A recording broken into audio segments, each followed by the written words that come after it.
키워드로 트렌드를 파악하는 알뜰한 지식정보 코너, 대학 포커스로 출발하겠습니다. 처음으로 만나볼 소식은 서울시립대신문 754호 8면에 실린 이제는 문화공간으로 불러주세요. 변화하는 카페 트렌드인데요.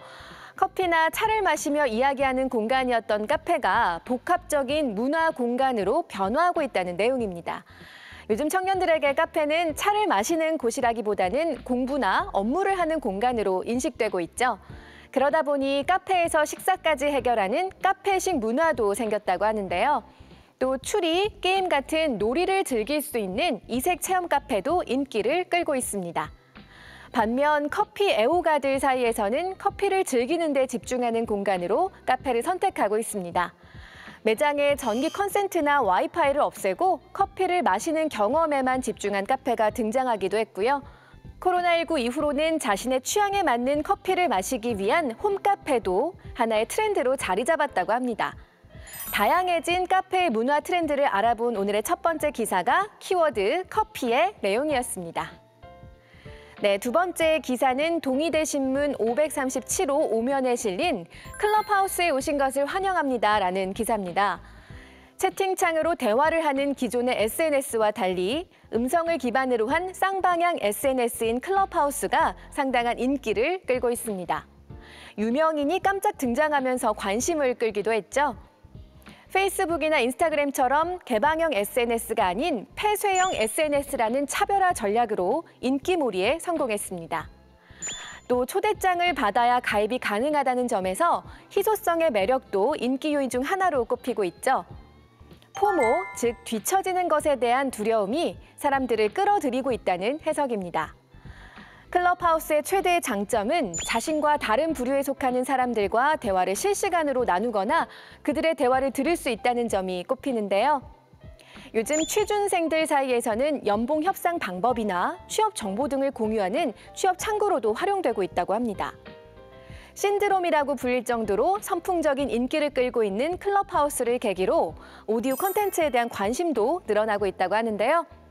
키워드 폐쇄형으로 알아본 새로운 SNS 트렌드, 클럽하우스에 대한 기사였습니다.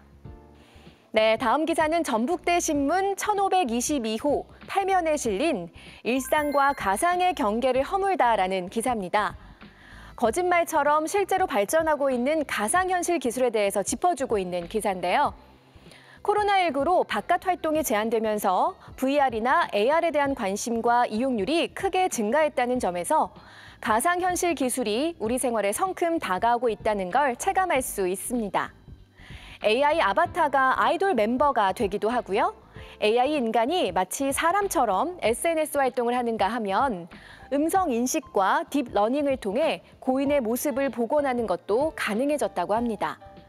실제로 이런 4차 산업 기술은 아픔을 겪고 있는 사람들의 심리 치료에도 도움을 주고 있다고 하네요. 고도로 발달한 가상현실 기술을 경험해보고 싶다면 지역 박물관을 찾아보면 된다는 팁까지 오늘의 세 번째 키워드 가상이 전해준 기사였습니다. 다음 기사는 명대신문 1085호 12면 생활변에 실린 기사입니다. 구독경제의 2030이라는 제목인데요. 2030 세대가 이끄는 문화 트렌드를 짚어주고 있습니다. 예전엔 음악을 들을 때 MP3 플레이어를 이용했지만 요즘은 스트리밍 서비스를 이용하죠. 음악 산업에서 56.4%를 차지할 정도로 대세가 된 스트리밍 서비스, 구독경제의 일종인데요. 연령별로 보면 20대가 27.2%, 30대가 23.2% 가장 많은 비중을 차지하고 있습니다. 넷플릭스 등 동영상 구독부터 차량 공유, 헬스케어, 전자책 등 다양한 분야로 구독 서비스가 확장하는 추세인데요. 이런 서비스는 첫 달 무료 같은 방식으로 고객층을 확보하고 있습니다. 이런 방식의 이용자 유지 전략을 다 큰 어찌라고 부르는데요. 팔꿈치로 툭 옆구리를 찌르듯이 비합리적인 구매를 유도하는 상수를 지칭하는 신조어입니다. 지난해 기준으로 세계 시장 규모 596조 원에 이를 정도로 명실상부한 메가 트렌드로 자리 잡은 구독 경제. 서비스 이용자의 70%가 20대에서 40대라는 점에서 앞으로도 상당 기간 중심 트렌드로 이어질 것 같습니다. 오늘의 네 번째 키워드 구독에서 알아본 내용이었습니다. 네, 그럼 마지막으로 문화면을 한번 살펴보겠습니다. 조대신문 1132호 8면, Z세대들이 즐기는 애니메이션 문화라는 기사입니다. 명작 애니메이션이 쏟아지던 유년 시절을 보낸 Z세대를 열광하게 한 귀멸의 칼날이 올해 초에 개봉했죠. 어린 시절엔 TV를 통해서 애니메이션을 봤다면 요즘은 주로 OTT 서비스를 이용한다고 하는데요. Z세대들이 애니메이션의 매력으로 꼽은 것들은 성우들의 전문적인 연기력, 몰입하게 하는 캐릭터의 성장 서사, 그림체마다 다른 느낌, 퀄리티 있는 연출 등이라고 합니다. 애니메이션 하면 주로 미국이나 일본의 컨텐츠를 즐기고 한국 애니메이션은 그다지 인기를 끌지 못하는데요. K-웹툰의 애니메이션화가 시너지 효과를 낼 수 있길 기대하면서 기사가 마무리됩니다. 오늘의 마지막 키워드 만화의 내용이었고요. 지금까지 대학포커스였습니다.